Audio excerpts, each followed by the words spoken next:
Hello नमस्कार, जय हिंद, वंदे मातरम। आप देख रहे हैं जियो न्यूज और हम आपके लिए लेकर आए हैं देश दुनिया की आपके राज्य शहर की सिलेक्टेड काम की फटाफट बड़ी खबरें। लेकिन उससे पहले यदि आपने हमारे चैनल को सब्सक्राइब नहीं किया है तो चैनल को सब्सक्राइब करके बेल नोटिफिकेशन ऑन करें और इस वीडियो को ज्यादा से ज्यादा लाइक और शेयर करें। बड़ी खबरें देखने से पहले आपके लिए आज का सवाल, भारत के राष्ट्रीय ध्वज तिरंगा के बीच में बने अशोक चक्र में कुल कितनी तिल्लियां होती हैं? Option A 12, option B 20, option C 24 और ऑप्शन डी 26। इस सवाल का जवाब हमें कमेंट करें और आप किस राज्य और शहर की ज्यादा खबरें देखना चाहते हैं हमें कमेंट करके बताएं ताकि हम आपके राज्य शहर की ज्यादा खबरें दिखा सकें। चलिए अब देखते हैं आज की फटाफट बड़ी खबरें।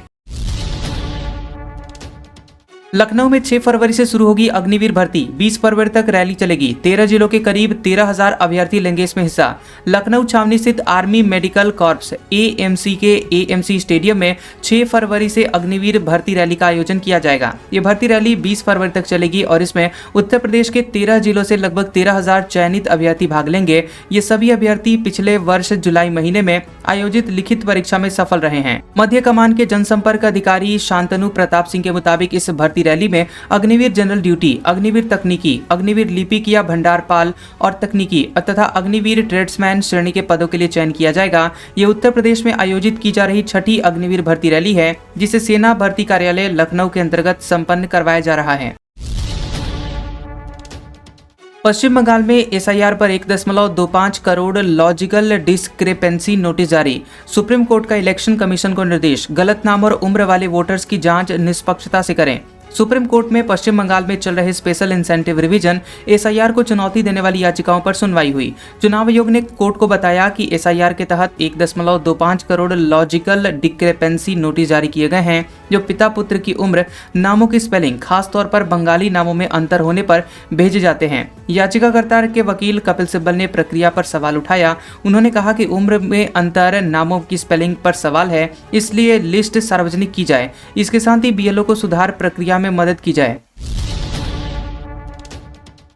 शंकराचार्य अभिमुक्तेश्वरानंद 24 घंटे से अनशन पर बैठे, बोले माघ मेले में हर बार आऊंगा लेकिन फुटपाथ पर रहूंगा। पुलिस ने कल प्रयागराज में रोका था। प्रयागराज माघ मेले में शंकराचार्य स्वामी अभिमुक्तेश्वरानंद का धरना जारी है। पालकी यात्नी रथ यात्रा रोके जाने के विरोध में शंकराचार्य वहीं धरने पर बैठे हैं जहां पुलिस उन्हें छोड़कर गई थी। वे अपने मंडल में पूरी रात ठंड में धरने पर बैठे रहे। 25 घंटे से अनाज का एक दाना भी ग्रहण नहीं किया, पानी तक छोड़ दिया है। इस बीच शंकराचार्य ने दोपहर में प्रेस कॉन्फ्रेंस की। उन्होंने कहा कि जब तक प्रशासन आकर माफी नहीं मांगता तब तक हम अपने आश्रम में प्रवेश नहीं करेंगे, फुटपाथ पर ही रहेंगे। उन्होंने कहा कि शंकराचार्य जब भी इतिहास में स्नान करने गए हैं पालकी में ही गए हैं और हर साल इसी पालकी में जाते रहे हैं।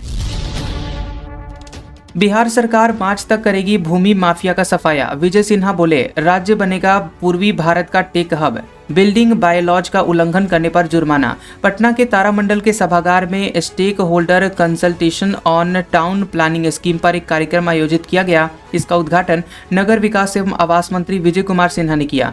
यह कार्यक्रम शहर में विकास को लेकर टाउन प्लानिंग पर थी और इस मौके पर पटना की मेयर सीता साहू, नगर विकास एवं आवास विभाग के प्रधान सचिव विनय कुमार, सचिव संदीप कुमार पुडकलहट्टी और वहीं पटना के प्रमंडलीय आयुक्त अनिमेश कुमार परासर, नगर आयुक्त यशपाल मीणा समेत कई विभाग के कई अधिकारी शामिल हुए। सम्राट के लिए चूड़ियां लेकर पहुंचे कांग्रेसी, सीएम का पुतला फूका। नीट छात्रा दुष्कर्म केस में प्रदर्शन, एडीजी बोले डीएनए रिपोर्ट आने में 3 दिन लगेंगे। पटना में नीट छात्रा से दुष्कर्म मामले में राजनीति गर्म है। इधर डिप्टी सीएम सम्राट चौधरी ने कहा कि सरकार की ओर से पुलिस को पूरी छूट है, एसआईटी अपना काम कर रही है, जो भी दोषी होगा उसे खींचकर सभी के सामने लाया जाएगा। वहीं मामले में सीआईडी के एडीजी पारस नाथ ने बताया कि फॉरेंसिक टीम ने घटनास्थल से कुछ एविडेंस कलेक्ट किए हैं। जांच रिपोर्ट अगले 2-3 दिनों में आने की संभावना है। पटना में सरकार के खिलाफ कांग्रेस ने प्रदर्शन शुरू कर दिया है और इसमें बिहार कांग्रेस के अध्यक्ष राजेश राम और प्रभारी कृष्णा अल्लावरू भी मौजूद रहे। प्रदर्शन में महिला कार्यकर्ता गृह मंत्री के लिए चूड़ियां लेकर पहुंची। कांग्रेसियों ने सीएम नीतीश कुमार का पुतला भी फूका। यूपी में पलटा मौसम, अलीगढ़ लखीमपुर में ओले गिरे, लोगों ने कटोरे में भरे। लखनऊ समेत 5 जिलों में बारिश, तेज हवा से फसलें गिरी। उत्तर प्रदेश में अचानक से मौसम पलट गया। लखनऊ, बाराबंकी, हाथरस समेत 5 शहरों में सोमवार तड़के बारिश हुई। अलीगढ़ और लखीमपुर में देर रात ओले गिरे। तेज हवा के साथ बूंदाबांदी भी हुई है। अचानक छोटे छोटे पत्थर जैसे ओले गिरने से अफरा तफरी मच गई। लोग ओलों को कटोरों में भरते हुए दिखाई दिए। मौसम अचानक बदल गया और इस वजह से किसानों की मुसीबत भी बढ़ गई है। बारिश के साथ ही तेज हवाओं की वजह से फसलों पर संकट मंडराने लगा है। ग्रामीण इलाकों में सरसों की फसलें गिर गई हैं। वहीं कृषि विशेषज्ञों का कहना है कि बारिश गेहूं और मसूर, चना के लिए तो फायदेमंद है, सरसों और आलू की फसल को इससे नुकसान होगा।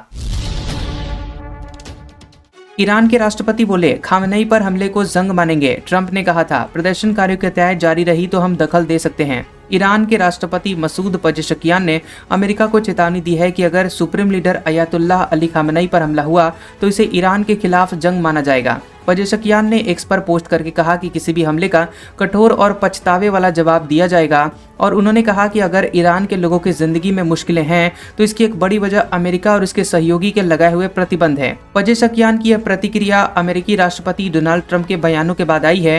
ट्रंप ने चेतावनी दी थी कि अगर प्रदर्शनकारियों की हत्याएं फांसी जारी रही तो अमेरिका दखल दे सकता है। चांदी पहली बार 3 लाख के पार, 14,000 बढ़ी। एक महीने में 2 लाख से 3 लाख हुई कीमत। 2026 में 4 लाख तक जा सकते हैं दाम। चांदी के दाम 19 जनवरी को MCX पर 3 लाख रुपए प्रति किलो पहुंच गए। इसमें 14,000 रुपए से ज्यादा की तेजी देखने को मिली। शुक्रवार को चांदी 2,87,000 रुपए के करीब थी। MCX पर 15 दिसंबर 2025 के आसपास चांदी पहली बार 2 लाख रुपए पर पहुंची थी। यानी कि चांदी को 2 लाख रुपए से 3 लाख तक पहुंचने में सिर्फ 1 महीने का ही समय लगा। वहीं इसे 1 लाख से 2 लाख तक पहुंचने में 9 महीने, जबकि 50,000 से 1 लाख तक पहुंचने में 14 साल लगे थे। मोदी को गाजा पीस बोर्ड में शामिल होने का न्योता। ट्रंप ने पाकिस्तान और रूस को भी बुलाया। नाराज इजराइल बोला, बिना बातचीत के टीम बनाई। अमेरिका के राष्ट्रपति डोनाल्ड ट्रंप ने गाजा के बोर्ड ऑफ पीस यानी शांति बोर्ड में शामिल होने के लिए पीएम नरेंद्र मोदी को भी न्योता दिया है। भारत में यूएस के एम्बेसडर सर्जियो गोर ने ट्वीट करके जानकारी दी है। रूसी राष्ट्रपति व्लादिमीर पुतिन और पाकिस्तान के पीएम शहबाज शरीफ को भी इस बोर्ड में शामिल होने का बुलावा दिया गया है। दरअसल गाजा पीस प्लान दूसरे चरण में पहुंच चुका है। ट्रंप ने गाजा के प्रशासन और पुनर्निर्माण के लिए national committee for the administration of Gaza NCAG के गठन का ऐलान किया है। इस कमेटी की देखरेख करने, फंड जुटाने जैसे कामों के लिए ट्रंप ने बोर्ड ऑफ पीस यानी शांति बोर्ड का गठन किया है। ट्रंप खुद इसकी अध्यक्षता कर रहे हैं। इसके अलावा गाजा एग्जीक्यूटिव बोर्ड भी बनाया गया है। न्यूजीलैंड सेब पर इंपोर्ट ड्यूटी घटाने से आक्रोश, बागवानों ने सचिवालय घेरा। ट्रैफिक ठप, सुप्रीम कोर्ट के आदेश के मुताबिक लैंड लेस को जमीन देने पर अड़े। हिमाचल प्रदेश के सैकड़ों किसान बागवान सचिवालय के घेराव को छोटा शिमला पहुंचे और इससे सचिवालय छोटा शिमला के ट्रैफिक पूरी तरह से बंद हो गया। बता देंगे, पुलिस ने प्रदर्शनकारियों को रोकने के लिए बैरिकेडिंग कर रखी है। किसान बागवान केंद्र और राज्य सरकार के खिलाफ जोरदार नारेबाजी कर रहे थे। प्रदेश भर से शिमला पहुंचे प्रदर्शनकारी न्यूजीलैंड के सेब पर इंपोर्ट ड्यूटी घटाने का विरोध और सुप्रीम कोर्ट के आदेश के मुताबिक लैंड लेस किसानों को जमीन देने के लिए सरकार से नीति बनाने की मांग कर रहे हैं। अमेरिकी धमकी के बाद 7 देशों के सैनिक ग्रीनलैंड पहुंचे। फ्रांस ने 15, जर्मनी ने 13 और ब्रिटेन ने 1 भेजा। इटली बोला, ये मजाक है। अमेरिकी राष्ट्रपति डोनाल्ड ट्रंप की ग्रीनलैंड पर कब्जे की धमकियों के बाद यूरोपीय देश एकजुट हो गए हैं। कई नाटो सदस्य देशों ने ऑपरेशन आर्कटिक एंड्योरेंस नाम से एक नया संयुक्त सैन्य अभ्यास शुरू किया है। इसके लिए यूरोपीय देशों में फ्रांस ने 15 सैनिक ग्रीनलैंड भेजे हैं, जो कि 27वीं माउंटेन इन्फेंट्री ब्रिगेड से हैं।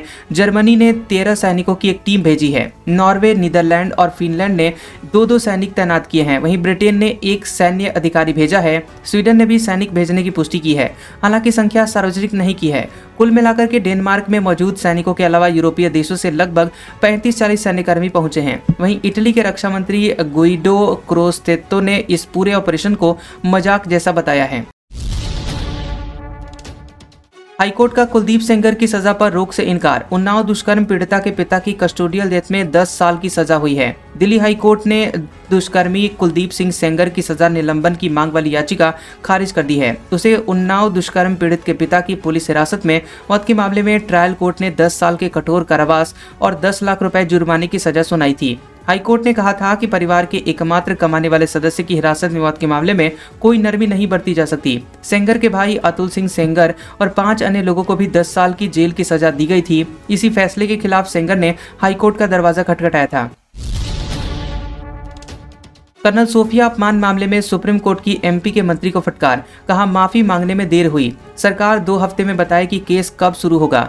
ऑपरेशन सिंदूर के दौरान कर्नल सोफिया कुरैशी पर विवादित टिप्पणी करने वाले मध्य प्रदेश के मंत्री विजय शाह को लेकर सुप्रीम कोर्ट ने सख्ती दिखाई है। शाह की ऑनलाइन माफी पर कोर्ट ने कहा कि इसमें बहुत देर हो गई है। कोर्ट ने राज्य सरकार को निर्देश दिया कि शाह के खिलाफ मुकदमा चलाने की मंजूरी देने पर 2 हफ्ते के भीतर फैसला लें। सीजेआई सूर्यकांत, जस्टिस दीपांकर दत्ता और जस्टिस जॉय माल्या बागची की बेंच ने इस बात पर कड़ी नाराजगी जताई कि राज्य सरकार विशेष जांच दल यानी एसआईटी की रिपोर्ट पर कई महीनों से कोई फैसला नहीं ले रही है, जबकि विशेष जांच दल ने अपनी जांच पूरी कर ली है और अंतिम रिपोर्ट दाखिल कर दी है।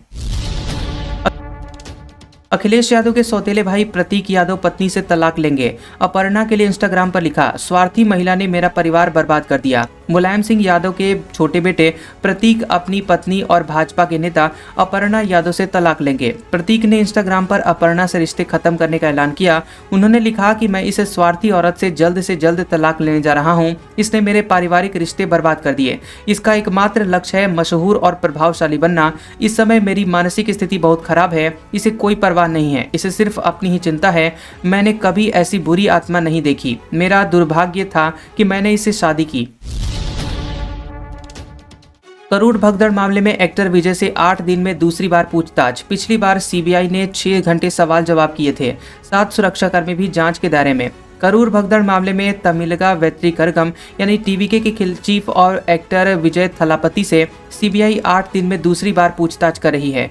विजय सोमवार सुबह करीब 10:29 पर नई दिल्ली स्थित सीबीआई हेडक्वार्टर पहुंचे और उनसे पिछले 5 घंटे से पूछताछ जारी है। 12 जनवरी को उनसे 6 घंटे से ज्यादा सवाल जवाब किए गए थे। न्यूज एजेंसी ANI के मुताबिक विजय दिल्ली के ताजमहल होटल में ठहरे हुए हैं और वहां से वे काली रेंज रोवर में सीबीआई हेडक्वार्टर पहुंचे। उनसे भगदड़ को लेकर पूछताछ की जा रही है। क्रिकेटर रिंकू सिंह ने भगवान का AI वीडियो शेयर किया। हनुमान जी को गाड़ी चलाते हुए दिखाया। करणी सेना बोली, ये जिहादी मानसिकता है। क्रिकेटर रिंकू सिंह फेसबुक पर भगवान का AI वीडियो शेयर कर नए विवाद में घिर गए हैं। अलीगढ़ में करणी सेना ने रिंकू के खिलाफ थाने में शिकायत दर्ज करवाई है। दरअसल रिंकू सिंह ने अपने फेसबुक अकाउंट से एक ऐसा वीडियो शेयर किया था, इसमें भगवान को AI अवतार में दिखाया गया था। वीडियो में रिंकू क्रिकेट के मैदान पर शॉट लगाते दिख रहे हैं। कैप्शन में लिखा है, तुम्हें क्रिकेटर किसने बनाया। अगली फुटेज में थार कार में बैठे भगवान शिव, हनुमान, विष्णु और गणेश दिखाई देते हैं। सभी काला चश्मा लगा रखे हैं। बजरंगबली कार चला रहे हैं और बैकग्राउंड में अंग्रेजी गाने बज रहे हैं। वीडियो को लेकर सोशल मीडिया पर बहस छिड़ गई है। कुछ लोगों का कहना है कि रिंकू के इरादे नेक थे, इसमें कुछ भी गलत नहीं है। हालांकि कुछ लोग इसे धार्मिक भावना से खिलवाड़ करने वाली हरकत बता रहे हैं। गडकरी बोले, पुराने लोगों को रिटायर हो जाना चाहिए, नई पीढ़ी को कमान सौंपनी चाहिए। वे जिम्मेदारी संभाल लें तो पुरानी पीढ़ी दूसरा काम करे। केंद्रीय मंत्री नितिन गडकरी ने कहा कि पुराने जनरेशन के लोगों को धीरे धीरे रिटायरमेंट ले लेना चाहिए। उन्हें नई पीढ़ी को जिम्मेदारी सौंपना चाहिए और उनका मार्गदर्शन करना चाहिए। गडकरी नागपुर में association for industrial development AID event के दौरान एडवांटेज विदर्भ खास करके औद्योगिक महोत्सव को लेकर यहां आयोजित प्रेस कॉन्फ्रेंस में बोल रहे थे। इसे AID के अध्यक्ष आशीष काले ने आयोजित किया था।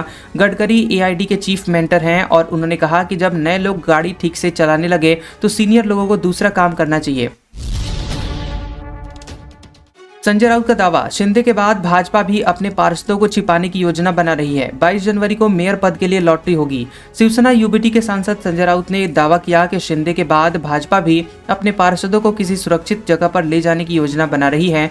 राउत ने कहा कि शिंदे अपने पार्षदों को पहले ही 5 सितारा होटल भेज चुके हैं। सवाल है, कौन किससे डर रहा है। संजय राउत ने कहा कि नगर निकाय चुनाव के नतीजों को देखते हुए कोई भी पार्टी आसानी से बृहन्मुंबई महानगरपालिका BMC मेयर पद पर दावा नहीं कर सकती।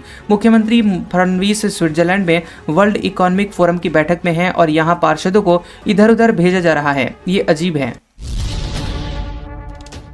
भाजपा अध्यक्ष चुनाव को लेकर नितिन नवीन का नामांकन कराने पहुंचे अमित शाह और राजनाथ सिंह। निर्विरोध चुना जाना तय। पत्नी दीपमाला बोली, पार्टी को हीरे की परख है। भाजपा के कार्यकारी अध्यक्ष नितिन नवीन का राष्ट्रीय अध्यक्ष बनना तय है। वे पार्टी के 12वें राष्ट्रीय अध्यक्ष पद के लिए भाजपा मुख्यालय में कुछ देर में नामांकन दाखिल किए और नॉमिनेशन की प्रक्रिया पार्टी हेडक्वार्टर में रक्षा मंत्री राजनाथ सिंह, गृह मंत्री अमित शाह, केंद्रीय मंत्री JP नड्डा, नितिन गडकरी और दूसरे सीनियर नेताओं की मौजूदगी में शुरू हुई। तो इन सभी नेताओं ने चुनाव अधिकारी को नितिन के लिए समर्थन पत्र जमा किए।